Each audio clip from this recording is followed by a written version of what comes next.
ವೀಕ್ಷಕರೇ, ನಿಮ್ಗೆ ತಮಿಳಿನ ನಟ ಸೂರ್ಯ ಅವರ ಬಗ್ಗೆ ಗೊತ್ತೇ ಇದೆ. ಅವರ ಅನೇಕ ಚಿತ್ರಗಳನ್ನ ನೀವೆಲ್ಲರೂ ಕೂಡ ನೋಡಿರ್ತೀರ. ಹಾಗೂ ನಮ್ಮ ವಾಹಿನಿಯ ವೀಕ್ಷಕರಲ್ಲಿ ಅನೇಕರು ಅವರ ಅಭಿಮಾನಿಗಳು ಕೂಡ ಇರಬಹುದು. ಈಗ ನಟ ಸೂರ್ಯರವರ ಅಭಿಮಾನಿಗಳಿಗೆಲ್ಲ ಒಂದು ಚಿಕ್ಕ ಪ್ರಶ್ನೆ. ನೀವೆಲ್ಲರೂ ಕೂಡ ಕೊನೆ ಬಾರಿ ಯಾವ ಚಿತ್ರವನ್ನ ಒಟ್ಟಿಗೆ ಚಿತ್ರ ಮಂದಿರದಲ್ಲಿ ಕೂತು ಎಂಜಾಯ್ ಮಾಡಿದ್ದು? ಅವರ ಅಭಿಮಾನಿಗಳಲ್ಲಿ ಬಹುತೇಕ ಜನ ಅವರ ಸಿಂಗಂ 2 ಚಿತ್ರವನ್ನ ಅನೇಕರು ಥಿಯೇಟರ್ಗಳಲ್ಲಿ ನೋಡಿ ಮೆಚ್ಚಿದಂತ ಕೊನೆ ಸಿನಿಮಾ ಅಂತಾನೆ ಹೇಳ್ಬಹುದು. ಇದು ಬಂದಿದ್ದು 2013ರಲ್ಲಿ, ಅಂದ್ರೆ ಇಲ್ಲಿಂದ 13 ವರ್ಷಗಳ ಹಿಂದೆ. ಅಲ್ಲಿಂದ ಈವರೆಗೂ ಅಂದ್ರೆ ಈ 12-13 ವರ್ಷಗಳಲ್ಲಿ ಅವರ ನಟನೆಯ ಇಂಥ ಮತ್ತೊಂದು ಸಕ್ಸಸ್ಫುಲ್ ಸಿನಿಮಾ ಬರಲೇ ಇಲ್ಲ ಎಂಬ ವಿಷಯನೇ ಅವರ ಅಭಿಮಾನಿಗಳಿಗೆ ಬೇಸರವನ್ನ ತರಿಸುತ್ತೆ. ಅಥವಾ ಅದರ ನಂತರ ಬಂದಂತ ಅವರ ನಟನೆಯ ಹೆಚ್ಚಿನ ಯಾವುದೇ ಚಿತ್ರ ಕೂಡ ಅವರ ಹಳೆಯ ಚಿತ್ರಗಳ ಹಾಗೆ ಪ್ರೇಕ್ಷಕರನ್ನ ಹಿಡಿದಿಡೋದಕ್ಕೆ ಸಾಧ್ಯನೇ ಆಗಲಿಲ್ಲ. ನಮ್ಮಲ್ಲಿ ಬಹುತೇಕರು ಅವರ ಹಳೆಯ ಚಿತ್ರಗಳಿಗೆ ಕಟ್ಟಾಭಿಮಾನಿಗಳಿದ್ದಾರೆ. ಅವ್ರಿಗೆಲ್ಲ ಸೂರ್ಯರವರ ಸಿಂಗಂ 2 ಚಿತ್ರನೇ ಅವರ ಕೊನೆಯ ಮೆಚ್ಚಿನ ಚಿತ್ರ ಅಂತ ಹೇಳುವುದಾದ್ರೆ, ಈಗ ಕಾಲೇಜ್ನಲ್ಲಿ ಓದ್ತಿರುವಂತ ಇಂದಿನ ಪೀಳಿಗೆ ಯುವಕರು ಹಾಗಾದ್ರೆ ಸೂರ್ಯರವರ ಇನ್ಯಾವ ಚಿತ್ರವನ್ನ ಥಿಯೇಟರ್ ನಲ್ಲಿ ಇತ್ತೀಚೆಗೆ ನೋಡಿ ಎಂಜಾಯ್ ಮಾಡಿದ್ದಾರೆ ಎಂಬ ಪ್ರಶ್ನೆನ ಕೇಳಿದಾಗ ಅದಕ್ಕೆ ನಿಖರ ಉತ್ತರ ಸಿಗಲ್ಲ. ಹಾಗಂತ ನಟ ಸೂರ್ಯ ಖಂಡಿತ ಕೆಟ್ಟ ನಟರಂತೂ ಅಲ್ಲ. ಅವರು ಪ್ರತಿಭಾನ್ವಿತ ನಟ ಅನ್ನೋದಕ್ಕೆ 2001ರಿಂದ 10ರ ನಡುವೆ ಬಂದಂತ ಅವರ ಸಿನಿಮಾಗಳ ಸಕ್ಸಸ್ ರೇಟ್ ಅನ್ನ ಗಮನಿಸಿದರೆ ನಮ್ಗದು ಅಂದಾಜಾಗುತ್ತೆ. ಈ 10 ವರ್ಷಗಳ ಅವಧಿಯಲ್ಲಿ ಅವರ ನಟನೆಯ ಎಷ್ಟೋ ಚಿತ್ರಗಳು ಬಂದವು. ಆ ಒಂದು ಟೈಮಲ್ಲಿ ಬಂದಂತ ಅವರ ಎಲ್ಲಾ ಚಿತ್ರಗಳು ಕೂಡ ಒಂದು ಸೂಪರ್ ಹಿಟ್ ಆಗ್ತಿದ್ವು ಅಥವಾ ಬ್ಲಾಕ್ ಬಸ್ಟರ್ ಆಗ್ತಿದ್ವು. ಆ 10 ವರ್ಷಗಳಲ್ಲಿ ಅವರು ಹಿಟ್ ಚಿತ್ರವನ್ನ ಕೊಡದಂತ ವರ್ಷನೇ ಇರಲಿಲ್ಲ ಅಂತ ಹೇಳ್ಬಹುದು. ಆ ಒಂದು ಸಮಯದಲ್ಲಿ ತಮಿಳಿನ ಇತರೆ ಅವರ ಸಮಕಾಲೀನ ನಟರು ಹಿಟ್ ಚಿತ್ರಗಳನ್ನ ಕೊಡದೇ ಇದ್ರೂ ಕೂಡ ಸೂರ್ಯರವರಿಂದ ಮಾತ್ರ ಹಿಟ್ ಚಿತ್ರಗಳು ಪ್ರತಿ ವರ್ಷ ಧಾರಾಳವಾಗಿ ಬಿಡುಗಡೆ ಆಗ್ತಿದ್ವು. ಇಸ್ವಿ 1992ರಲ್ಲಿ ನೇರಕ್ಕೂ ನೇರ್ ಎಂಬ ಚಿತ್ರದ ಮೂಲಕ ಅವರು ತಮ್ಮ ನಟನೆಯ ಡೆಬ್ಯೂವನ್ನ ಶುರು ಮಾಡಿದ್ರು. ಅಲ್ಲಿಂದ ಮುಂದಿನ 3-4 ವರ್ಷದವರೆಗೂ ಅವರ ನಟನೆಯ ಕೆಲ ಅವರೇಜ್ ಸಿನಿಮಾಗಳು ಬಂದ್ರು. 2001ರಲ್ಲಿ ಬಂದಂತ ಅವರ ನಟನೆಯ ಫ್ರೆಂಡ್ಸ್ ಎಂಬ ಸಿನಿಮಾ ಅವರ ಕರಿಯರ್ಗೆ ಬ್ರೇಕ್ ಥ್ರೂ ಕೊಟ್ಟಂತ ಸಿನಿಮಾ. ಹಾಗೂ ಅದೇ ವರ್ಷ ಅವರ ನಟನೆಯ ನಂದ ಎಂಬ ಬ್ಲಾಕ್ ಬಸ್ಟರ್ ಚಿತ್ರ ತೆರೆ ಕಂಡು ಇದು ಅವರ ಮೊಟ್ಟ ಮೊದಲ ಲೀಡ್ ರೋಲ್ ಇದ್ದಂತ ಚಿತ್ರವಾಗಿ ಹಾಗೂ ಅವರ ನಟನೆಯ ಮೊದಲ ಪ್ರಮುಖ ಕಮರ್ಷಿಯಲ್ ಹಿಟ್ ಚಿತ್ರ ಆಗಿ ಗಲ್ಲಾಪೆಟ್ಟಿಗೆಯಲ್ಲಿ ಸದ್ದನ್ನ ಮಾಡ್ತು. ಈ ಒಂದು ಸಿನಿಮಾದ ನಂತರ ಸೂರ್ಯರವರಲ್ಲಿ ಇದ್ದಂತ ನಿಜವಾದಂತ ಪ್ರತಿಭೆ ಜನಕ್ಕೆ ಕಾಣ್ತು. ಇದಾಗಿ 3 ವರ್ಷ ಅಂದ್ರೆ 2002ರಲ್ಲಿ ಇವರ ನಟನೆಯ 3 ಚಿತ್ರಗಳು ಬಂದವು. ಅವುಗಳಲ್ಲಿ ಅವರ ಶ್ರೀ ಚಿತ್ರದ ಹೊರತಾಗಿ ಉನ್ನೈ ನಿನ್ನೈತು ಹಾಗೂ ಮೌನಂ ಪೇಸಾದೆ ಚಿತ್ರಗಳು ಸೂಪರ್ ಹಿಟ್ ಅನ್ನ ಸಾಧಿಸಿದವು. ಉನ್ನೈ ನಿನ್ನೈತು ಚಿತ್ರದಿಂದ ಅವ್ರಿಗೆ ಹ್ಯಾಟ್ರಿಕ್ ಗೆಲುವು ಸಿಕ್ತು. ಮೌನಂ ಪೇಸಾದೆ ಚಿತ್ರದ ಮೂಲಕ ಅವ್ರಿಗೆ ಆ ಕಾಲದ ಎಷ್ಟೋ ಸಿಂಗಲ್ ಹುಡುಗರು ಅಭಿಮಾನಿಗಳಾಗಿ ಸಿಕ್ಕಿದ್ರು. ಮುಂದೆ 2003ರಲ್ಲಿ ಗೌತಮ್ ಮೆನನ್ ಎಂಬುವರ ನಿರ್ದೇಶನದಲ್ಲಿ ಕಾಕಾ ಕಾಕಾ ಎಂಬ ಸಿನಿಮಾ ಬಿಡುಗಡೆ ಆಗುತ್ತೆ. ಈ ಒಂದು ಸಿನಿಮಾ ಆಗ ದೊಡ್ಡ ಬ್ಲಾಕ್ ಬಸ್ಟರ್ ಮಾತ್ರವಲ್ಲದೆ ತಮಿಳಿನಲ್ಲಿ ಒಂದು ಕಲ್ಟ್ ಕ್ಲಾಸಿಕ್ ಚಿತ್ರ ಆಗಿ ಹೊರಹೊಮ್ಮಿತ್ತು. ಇದರ ಹಾಡುಗಳಂತೂ ಆಗ ಸಖತ್ ಪಾಪ್ಯುಲರ್ ಆಗಿದ್ವು. ಇನ್ನು ಮೌನಂ ಪೇಸಾದೆ ಚಿತ್ರದಿಂದ ಅವ್ರಿಗೆ ಸಿಂಗಲ್ ಹುಡುಗರ ಬ್ಯಾಚ್ ಹೇಗೆ ಮನಸೋತಿತ್ತೋ ಅದೇ ತರಹ ಈ ಕಾಕಾ ಕಾಕಾ ಚಿತ್ರದಲ್ಲಿ ಅವರ ನಟನೆ ನೋಡಿ ಆ ಕಾಲದ ಸಿಂಗಲ್ ಹುಡುಗಿಯರು ಕೂಡ ಅವ್ರಿಗೆ ಫಿದಾ ಆಗಿದ್ರು. ಈ ಒಂದು ಸಿನಿಮಾದ ಯಶಸ್ಸು ಅದರ ನಿರ್ದೇಶಕರು ಆದಂತ ಗೌತಮ್ ಮೆನನ್ ಹಾಗೂ ನಟ ಸೂರ್ಯ ಇವರಿಬ್ಬರಿಗೂ ಕೂಡ ಉತ್ತಮ ಹೆಸರನ್ನ ತಂದ್ಕೊಡ್ತು. ಈ ಒಂದು ಕತೆ ರೆಡಿ ಮಾಡಿದಂತ ಆ ಕಾಲಕ್ಕೆ ಆಗ ನಟ ವಿಜಯ್, ಅಜಿತ್ ಹಾಗೂ ವಿಕ್ರಮ್ ಈ 3 ಜೊತೆ ಕೂಡ ಆ ನಿರ್ದೇಶಕರು ಚರ್ಚೆ ಮಾಡಿದುಂಟು. ಆದ್ರೆ ಕಾರಣಾಂತರಗಳಿಂದ ಯಾರು ಕೂಡ ಈ ಒಂದು ಕತೆಗೆ ಆಯ್ಕೆ ಆಗ್ಲಿಲ್ಲ. ಈ ಒಂದು ಸಿನಿಮಾಗೆ ನಾಯಕಿಯಾಗಿ ನಟಿ ಜ್ಯೋತಿಕಾ ಆಯ್ಕೆಯಾದ್ರು. ಹಾಗಾಗಿ ಜ್ಯೋತಿಕಾರವರೇ ಈಗ ಸೂರ್ಯರವರನ್ನ ಈ ಒಂದು ಸಿನಿಮಾಗೆ ತಗೊಳ್ಳಿತ ನಿರ್ದೇಶಕರಿಗೆ ರೆಕಮೆಂಡ್ ಮಾಡಿದ್ರಿಂದ ಗೌತಮ್ ರವರು ಸೂರ್ಯರವರನ್ನ ಒಪ್ಸಿ ಈ ಸಿನಿಮಾಗೆ ತಗೊಳ್ತಾರೆ. ಈ ಒಂದು ಸಿನಿಮಾದ ಯಶಸ್ಸಿನ ಹ್ಯಾಂಗ್ ಓವರ್ ಇನ್ನು ಕೂಡ ಪೂರ್ತಿ ಮುಗಿಯುವಂತ ಮೊದಲೇ ಅದೇ ವರ್ಷದ ಕೊನೆಯಲ್ಲಿ ಅವರ ಇನ್ನೊಂದು ಸೂಪರ್ ಹಿಟ್ ಚಿತ್ರ ಬಂದಿತ್ತು. ಅದೇ ಪಿತಾ ಮಗನ್.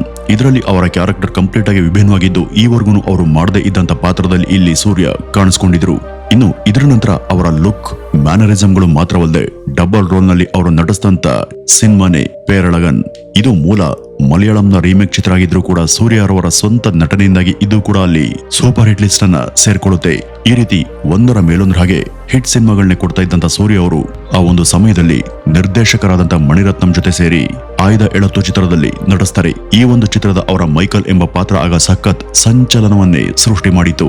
ಇದರ ಕ್ಲೈಮ್ಯಾಕ್ಸ್ ಸನ್ನಿವೇಶ ಇಡೀ ಚಿತ್ರದ ಐಕಾನಿಕ್ ಮೂಮೆಂಟ್ ಅಂತಾನೆ ಹೆಸರಾಗಿದೆ. ಈ ರೀತಿ 2002ರಿಂದ 5ರವರೆಗೂ ಸೂರ್ಯರವರು ನಡೆಸಿದ ಒಟ್ಟು 7 ಚಿತ್ರಗಳಲ್ಲಿ ಇದರಲ್ಲಿ 6 ಬ್ಲಾಕ್ ಬಸ್ಟರ್ ಸಿನಿಮಾ ಮತ್ತು 1 ಸೂಪರ್ ಹಿಟ್ ಸಿನಿಮಾ ಆಗಿತ್ತು. ಇದರ ನಂತರ ಬಂದಂತ ಅವರ ನಟನೆಯ ಗಜನಿ ಚಿತ್ರದಿಂದ ಆ ಕಾಲಕ್ಕೆ ಅವರೊಬ್ಬ ಪ್ಯಾನ್ ಇಂಡಿಯಾ ಹೀರೋ ಆಗಿ ಸೆನ್ಸೇಷನ್ ಅನ್ನ ಉಂಟು ಮಾಡ್ತಾರೆ. ಈ ಹಿಂದೆ ಕಾಕಾ ಕಾಕಾ ಚಿತ್ರ ಹೇಗೆ ಇವರ ಕರಿಯರ್ ಬ್ರೇಕ್ ಚಿತ್ರ ಆಗಿ ಸದ್ದನ್ನ ಮಾಡಿತೋ ಅದೇ ರೀತಿ ಗಜನಿ ಇವರ ಕರಿಯರ್ಗೆ ಸಿಕ್ಕಂತ ಮುಂದಿನ ಬಿಗ್ ಬ್ರೇಕ್ ಸಿನಿಮಾ. ತಮಿಳಿನ ಸಾಮಿ, ಕೋವಿಲ್, ಅರುಳ್ ಹಾಗೂ ಅಯ್ಯ ಎಂಬ ಸಾಕಷ್ಟು ಹಿಟ್ ಚಿತ್ರಗಳನ್ನ ಕೊಟ್ಟಂತ ಡೈರೆಕ್ಟರ್ ಹರಿ ಅವರು ಸೂರ್ಯರವರ ಜೊತೆ 6 ಎಂಬ ಒಳ್ಳೆಯ ಚಿತ್ರವನ್ನ ಕೊಡ್ತಾರೆ. ಈ ಒಂದು ಸಿನಿಮಾವನ್ನ ಎಷ್ಟು ಸಲ ಟಿವಿಯಲ್ಲಿ ನೋಡಿದ್ರು ಕೂಡ ಅದು ಇವತ್ತಿಗೂ ಬಹುತೇಕ ಜನಕ್ಕೆ ಇಷ್ಟ ಆದಂತ ಸಿನಿಮಾ. ಇದರಲ್ಲಿ ರಗಡ್ ಲುಕ್ ನಲ್ಲಿ ಮಿಂಚಿದಂತ ಸೂರ್ಯ ಮುಂದೆ ಸಿಲ್ಲುನು ಒರು ಕಾದಲ್ ಎಂಬ ಸಿನಿಮಾದಲ್ಲಿ ರೊಮ್ಯಾಂಟಿಕ್ ಹೀರೋ ಆಗಿ ಕಾಣಿಸ್ಕೊಂಡ್ರು. ಈ ಒಂದು ಚಿತ್ರದ ಕತೆ, ಸಂಭಾಷಣೆ ಹಾಗೂ ಹಾಡುಗಳು ಸದಾ ಎವರ್ಗ್ರೀನ್ ಅಂತಾನೆ ಹೇಳ್ಬಹುದು. ಇದಾಗಿ ಎರಡನೇ ಸಲ ನಿರ್ದೇಶಕ ಆದಂತ ಹರಿ ಅವ್ರ ಜೊತೆ ಸೇರಿ ಅವರು ವೇಲ್ ಚಿತ್ರದಲ್ಲಿ ನಟಿಸಿದ್ರು. ಅದು ಕೂಡ ಸೂಪರ್ ಹಿಟ್ ಆಗುತ್ತೆ. ಈವರೆಗೂ ಅವರು ಯಾವ ಡೈರೆಕ್ಟರ್ ಜೊತೆ ಸೇರಿ ಎರಡನೇ ಫಿಲಿಂ ಮಾಡಿದ್ರು ಅವೆಲ್ಲವೂ ಕೂಡ ಹಿಟ್ ಆಗಿದ್ವು. ಅದೇ ರೀತಿ ಗೌತಮ್ ರವರ ಜೊತೆ ಸೇರಿ ಯಾಕೆ ನಾನೀಗ ಮುಂದಿನ ಸಿನಿಮಾದಲ್ಲಿ ವರ್ಕ್ ಮಾಡಬಾರದು ಅಂತ ಅವರ ವೇಲ್ ಚಿತ್ರದ ಗೆಲುವಿನ ನಂತರ ಸೂರ್ಯ ಯೋಚಿಸಿರಬಹುದು. ಹಾಗಾಗಿನೇ 2008ರಲ್ಲಿ ಅವರ ನಟನೆಯ ವರ್ಣಂ ಆಯಿರಂ ಎಂಬ ಕಲ್ಟ್ ಕ್ಲಾಸಿಕ್ ಚಿತ್ರ ರಿಲೀಸ್ ಆಗುತ್ತೆ. ಈ ಒಂದು ಚಿತ್ರ ಬಂದಂತ ಮುಂದಿನ 14 ವರ್ಷಗಳ ನಂತರ ಅಂದ್ರೆ 2023ರಲ್ಲಿ ಇದರ ತೆಲುಗು ಡಬ್ ಅನ್ನ ಥಿಯೇಟರ್ಗಳಲ್ಲಿ ಬಿಡುಗಡೆ ಮಾಡಿದಾಗ ಆ ಚಿತ್ರಕ್ಕೆ ಅಷ್ಟು ವರ್ಷಗಳ ನಂತರ ಕೂಡ ಕೇಳಿಬಂದಂತ ಆ ಒಂದು ರೆಸ್ಪಾನ್ಸ್ ನೋಡಿ ಸ್ವತಃ ಸೂರ್ಯರವ್ರಿಗೆ ಅದನ್ನ ನಂಬೋದಿಕ್ಕೆ ಆಗ್ಲಿಲ್ಲ. ಈ ಚಿತ್ರ ಮೂಲ ಭಾಷೆಯಲ್ಲಿ ಇಲ್ಲದೆ ಇದ್ರೂ ಕೂಡ ಮರು ಬಿಡುಗಡೆ ಕಂಡಂತ 2 ದಿನಗಳಲ್ಲಿ 2 ಕೋಟಿಗಿಂತನೂ ಕೂಡ ಹೆಚ್ಚು ಹಣವನ್ನ ಕಲೆಕ್ಟ್ ಮಾಡಿತ್ತು. ಇದನ್ನ ತಮಿಳಿನಲ್ಲೂ ಕೂಡ ರಿಲೀಸ್ ಮಾಡಿ ಅಂತ ಅವರ ಅಭಿಮಾನಿಗಳೆಲ್ಲರೂ ಕೂಡ ಒತ್ತಡವನ್ನ ಹಾಕಿದ್ರಿಂದ ಅದನ್ನ ರೀಮಾಸ್ಟರ್ ಮಾಡಿ 2024ರಲ್ಲಿ ತೆರೆ ಮೇಲೆ ಮತ್ತೆ ತರ್ತಾರೆ. ಆಗ ಇದು ತಮಿಳುನಾಡು ಮಾತ್ರವಲ್ಲದೆ ಕರ್ನಾಟಕದ ಹಲವಾರು ಕಡೆ ಕೂಡ ವೀಕೆಂಡ್ಗಳಲ್ಲೂ ಕೂಡ ಹೌಸ್ಫುಲ್ ಆಗಿ ರನ್ ಆಗಿತ್ತು. 2008ರಲ್ಲಿ ಗೌತಮ್ ರವರ ನಿರ್ದೇಶನದಲ್ಲಿ ಹಾಗೂ ಸೂರ್ಯರವರ ನಟನೆಯಲ್ಲಿ ಬಂದಂತ ಇಂಥ ಅಪೂರ್ವ ಚಿತ್ರ ಸೊಸೈಟಿಗೆ ಕೊಟ್ಟಂತ ಸಂದೇಶಗಳು ಸಾಕಷ್ಟಿದ್ವು. ನಿಜವಾದ ಪ್ರೀತಿ ಅಂದ್ರೆ ಏನು ಅಂತ ವಿವರಿಸಿದಂತ ಆ ಚಿತ್ರ ಅನೇಕರನ್ನ ಪ್ರೀತಿಯ ಗುಂಗಲ್ಲಿ ತೇಲುವಂತೆ ಮಾಡ್ತು. ತಂದೆಯ ಪ್ರೀತಿ ಅಂದ್ರೆ ಏನು, ತಂದೆಗೆ ಹೇಗೆ ನಾವು ಹತ್ರ ಆಗ್ಬೇಕು ಅಂತ ತೋರಿಸ್ಕೊಡ್ತು. ಯುವಕರನ್ನ ಪ್ರೇಮ ವೈಫಲ್ಯದಿಂದ ಹಾಗೂ ದುರ್ವ್ಯಸನಗಳಿಂದ ಹೊರಬಂದು ಜಿಮ್ಗೆ ಹೋಗಿ ವರ್ಕೌಟ್ ಮಾಡಿ ಲೈಫ್ ಅನ್ನ ರೀಸ್ಟಾರ್ಟ್ ಮಾಡೋದಕ್ಕೆ ಪ್ರೇರೇಪಿಸಿತ್ತು. ಹಾಗೂ ತುಂಬಾ ಜನರಿಗೆ ಆರ್ಮಿಗೆ ಸೇರುವಂತೆ ಸ್ಫೂರ್ತಿಯನ್ನ ಕೊಡ್ತು. ಇನ್ನು ಈ ಒಂದು ಚಿತ್ರದ ಯಶಸ್ಸಿನ ದಾಖಲೆಯನ್ನ ಮತ್ತೆ ತಾವೇ ಬ್ರೇಕ್ ಮಾಡಬೇಕು ಅಂತ ಅವರು ಅಭಿನಯಿಸಿದಂತ ಚಿತ್ರನೇ ಐಎನ್. ಇದು 2009ರಲ್ಲಿ ಬಿಡುಗಡೆ ಕಂಡಿತ್ತು ಹಾಗೂ ಆ ವರ್ಷದ ಅವರ ಮೊದಲ ಸಕ್ಸಸ್ಫುಲ್ ಹಾಗೂ ಬ್ಲಾಕ್ ಬಸ್ಟರ್ ಚಿತ್ರ ಆಗಿ ಇದು ಬೆಂಚ್ ಮಾರ್ಕ್ ಅನ್ನ ಸಾಧಿಸಿತು. ಇನ್ನು ಇದರ ನಂತರ 2010ರಲ್ಲಿ ಹರಿ ಅವ್ರ ಜೊತೆ ಅವರ 3ನೆಯ ಕಾಂಬೋದಲ್ಲಿ ಸಿಂಗಂ ಚಿತ್ರ ತೆರೆ ಕಾಣುತ್ತೆ. ಇದು ಆಗ ಸಿಟಿಗಳಿಂದ ಹಿಡಿದು ಎಲ್ಲಾ ಹಳ್ಳಿಗಳಲ್ಲೂ ಕೂಡ ದೊಡ್ಡ ಪ್ರಮಾಣದಲ್ಲಿ ಹಿಟ್ ಆದಂತ ಚಿತ್ರ. ಇದು ಅವರ ಕರಿಯರ್ನಲ್ಲೇ ಎಲ್ಲಾ ದಾಖಲೆಗಳನ್ನು ಕೂಡ ಉಡೀಸ್ ಮಾಡದಂತ ಚಿತ್ರ.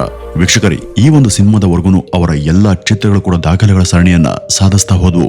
ಪ್ರತಿಯೊಬ್ಬ ಡೈರೆಕ್ಟರ್ ಜೊತೆ ಅವರು ಮಾಡದಂತ ಎಲ್ಲಾ 2ನೇ ಸಿನಿಮಾಗಳು ಕೂಡ ಸಕ್ಸಸ್ ಅನ್ನ ಕಾಣ್ತಿದ್ವು. ಅದೇ ಪರಂಪರೆ ಪ್ರಯತ್ನದಲ್ಲಿ AR ಮುರುಗದಾಸ್ ರವರ ಜೊತೆ ಬಂದಂತ ಚಿತ್ರನೇ ಏಳಂ ಅರಿವು ಚಿತ್ರ. ಇದು ಮುರುಗದಾಸ್ ರವರ ಜೊತೆ ಅವರ 2ನೇ ಹಾಗೂ ವಿಭಿನ್ನ ಪ್ರಯತ್ನದ ಸಿನಿಮಾ ಆಗಿತ್ತು. 2011ರ ದೀಪಾವಳಿಯ ಉಡುಗೊರೆಯಾಗಿ ಈ ಒಂದು ಚಿತ್ರ ತೆರೆ ಕಾಣ್ತು. ಇದು ಆವರೆಗೂ ಬಂದಂತ ಹೊಸ ಹಾಗೂ ಆಸಕ್ತಿಕರ ಸಬ್ಜೆಕ್ಟ್ ಆಗಿದ್ರು ಕೂಡ ಆ ಚಿತ್ರದ ಜೊತೆ ಆಗ ಬಂದಂತ ಇನ್ನೊಂದು ಚಿತ್ರ ಅಂದ್ರೆ ಅದು ದಳಪತಿ ವಿಜಯರವರ ವೇಲಾಯುಧಂ ಚಿತ್ರ. ಈ ಏಳಂ ಅರಿವು ಚಿತ್ರವನ್ನ ನೀವೆಲ್ಲರೂ ಕೂಡ ನೋಡಿದ್ದೀರಿ. ಅದರಲ್ಲಿ ಮಾಸ್ ಆಕ್ಷನ್ ಹಾಗೂ ಮೆಲೋಡಿಯಸ್ ಹಾಡುಗಳ ಜೊತೆ ಸ್ವಲ್ಪ ಸೈನ್ಸ್ ಎಕ್ಸ್ಪೆರಿಮೆಂಟ್ ತರಹ ಸೈನ್ಸ್ ಫಿಕ್ಷನ್ ತೋರಿಸಿದ್ರಿಂದ ಆಗ ವೀಕ್ಷಕರು ಸ್ವಲ್ಪ ಗೊಂದಲಕ್ಕೆ ಒಳಗಾಗಿದ್ರು. ಇದರಿಂದ ತುಂಬಾ ಜನಕ್ಕೆ ಆಗ ಈ ಕತೆ ಸರಿಯಾಗಿ ಅರ್ಥ ಆಗದೆ ಅವರೆಲ್ಲರೂ ಕೂಡ ವಿಜಯರವರ ವೇಲಾಯುಧಂ ಚಿತ್ರವನ್ನ ನೋಡಿ ಎಂಜಾಯ್ ಮಾಡಿದ್ವಿ ಅಂತ ಅಭಿಪ್ರಾಯವನ್ನ ವ್ಯಕ್ತಪಡಿಸಿದ್ರು. ಒಂದ್ ಕಡೆ ವಿಜಯರವರ ವೇಲಾಯುಧಂ ಚಿತ್ರ ಸೂಪರ್ ಹಿಟ್ ಆದ್ರೂ ಕೂಡ ಒಂದು ವರ್ಗದ ಜನ ಏಳಂ ಅರಿವು ಚಿತ್ರವನ್ನು ಕೂಡ ನೋಡಿ ಹಿಟ್ ಮಾಡಿದ್ರು.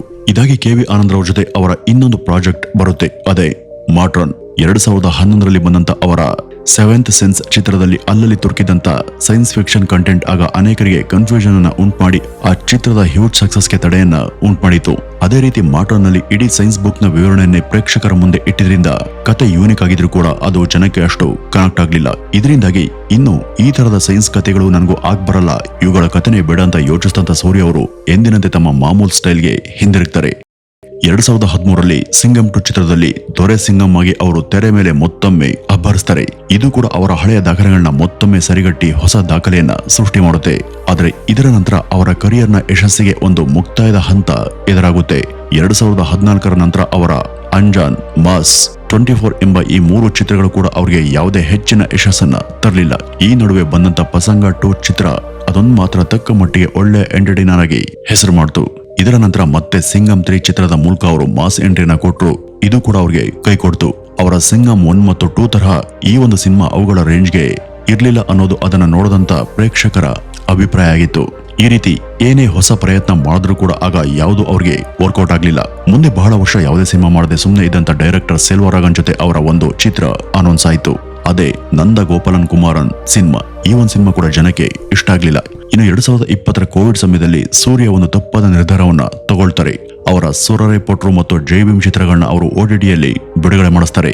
2022ರಲ್ಲಿ ಅಂದ್ರೆ 2 ವರ್ಷಗಳ ನಂತರ ಅವರ ಭಾರಿ ನಿರೀಕ್ಷೆಯ ಎತ್ತರ್ಗುಂ ತುಣಿಂದವನ್ ಎಂಬ ಚಿತ್ರ ಬಿಡುಗಡೆ ಆಯಿತು. ಆದ್ರೆ ಇದಕ್ಕೂ ಕೂಡ ಹೆಚ್ಚಿನ ರೆಸ್ಪಾನ್ಸ್ ಸಿಗ್ಲಿಲ್ಲ. ಅದೇ ವರ್ಷ ಬಂದಂತ ವಿಕ್ರಮ್ ಚಿತ್ರದಲ್ಲಿ ಅವರ ರೋಲೆಕ್ಸ್ ಎಂಬ ನೆಗೆಟಿವ್ ಶೇಡ್ ನ ರೋಲ್ ಮೂಲಕ ಅವರು ಭರ್ಜರಿ ಕ್ಯಾಮಿಯೋ ಮಾಡ್ತಾರೆ. ಕಳೆದ 10 ವರ್ಷ ಅವ್ರಿಗೆ ಸಿಗದೆ ಇದ್ದಂತ ಖ್ಯಾತಿಯನ್ನ ಆ ಒಂದು ಪಾತ್ರ ಅವ್ರಿಗೆ ಕೊಡುವಲ್ಲಿ ಯಶಸ್ವಿಯಾಯಿತು. 2023ರಲ್ಲಿ ಅವರ ಯಾವುದೇ ಮೂವಿ ಬರ್ಲಿಲ್ಲ. ಇದರ ನಂತರ ಅವರ ಕಂಗುವ ಚಿತ್ರ ತೆರೆ ಕಂಡು ಕೂಡ ಅದು ನಿರೀಕ್ಷಿತ ಯಶಸ್ಸನ್ನ ಸಾಧಿಸ್ತಿಲ್ಲ. ಉತ್ತಮವಾದಂತ ಪ್ರಮೋಷನ್ ಮೂಲಕನೇ ಇದು ರಿಲೀಸ್ ಆದ್ರೂ ಕೂಡ ಯಥಾ ಪ್ರಕಾರ ವೀಕ್ಷಕರಿಗೆ ನಿರಾಸೆಯನ್ನ ಉಂಟುಮಾಡಿತ್ತು. ಇನ್ನು 2025ರಲ್ಲಿ ಬಂದಂತ ಅವರ ರೆಟ್ರೋ ಕೊಂಚ ಮಟ್ಟಿಗೆ ಸಮಾಧಾನಕರ ಯಶಸ್ಸನ್ನ ಸಾಧಿಸಿತು. ಸೂರ್ಯರವರ ಕರಿಯರ್ ನಲ್ಲೇ ಇದು ಹೆಚ್ಚು ಹಣ ಗಳಿಕೆ ಮಾಡದಂತ ಯಶಸ್ವಿ ಚಿತ್ರ ಅಂತ ಹೆಸರನ್ನ ಪಡೆದುಕೊಳ್ತು. ವೀಕ್ಷಕರೇ, 2001ರಿಂದ 13ವರೆಗೂ ಆ ದಶಕ ಅವ್ರಿಗೆ ಯಶಸ್ವಿಯ ಸಮಯ ಆಗಿತ್ತು. ಆದ್ರೆ 2014ರಿಂದ ಈವರೆಗೂ ಕೂಡ ಅವರ ಯಾವುದೇ ಸಿನಿಮಾ ಕಲ್ಟ್ ಹಿಸ್ಟ್ರಿಯನ್ನ ಸಾಧಿಸಿಲ್ಲ. ಈಗ ಕಾರ್ತಿಕ್ ಸುಬ್ಬರಾಜು ಮತ್ತು RJ ಬಾಲಾಜಿ ಎಂಬ ನಿರ್ದೇಶಕರ ಮೇಲೆ ಅನೇಕರಿಗೆ ಭರವಸೆ ಇದೆ. ಇವರಿಂದ ನಟ ಸೂರ್ಯ ಅವರಿಗೆ ಯಶಸ್ವಿ ಕಥೆಗಳು ಸಿಕ್ಕಿ ಅವರಿಗೆ ಉತ್ತಮವಾದಂತ ಕಂಬ್ಯಾಕ್ ಸಿಗುವಂತಾಗಲಿ ಅಂತ ಅನೇಕರು ಹಾರೈಸುತ್ತಿದ್ದಾರೆ. ಆ ಕಾಲ ಆದಷ್ಟು ಬೇಗ ಬರ್ಲಿ ಅಂತ ನಾವು ಕೂಡ ಹಾರೈಸೋಣ. ಇನ್ನು ನೀವು ಕೂಡ ಸೂರ್ಯರವರ ಅಭಿಮಾನಿಯಾಗಿದ್ರೆ ಅವರ ಯಾವ ಚಿತ್ರ ನಿಮ್ಮ ಫೇವರೇಟ್ ಅಂತ ಕಮೆಂಟ್ ನ ಮೂಲಕ ತಪ್ಪದೆ ತಿಳಿಸಿ ಅಂತ ಹೇಳ್ತಾ ಇವತ್ತಿನ ಈ ಒಂದು ವಿಡಿಯೋವನ್ನ ಇಲ್ಲಿಗೆ ಮುಗಿಸೋಣ. ನಮಸ್ಕಾರ.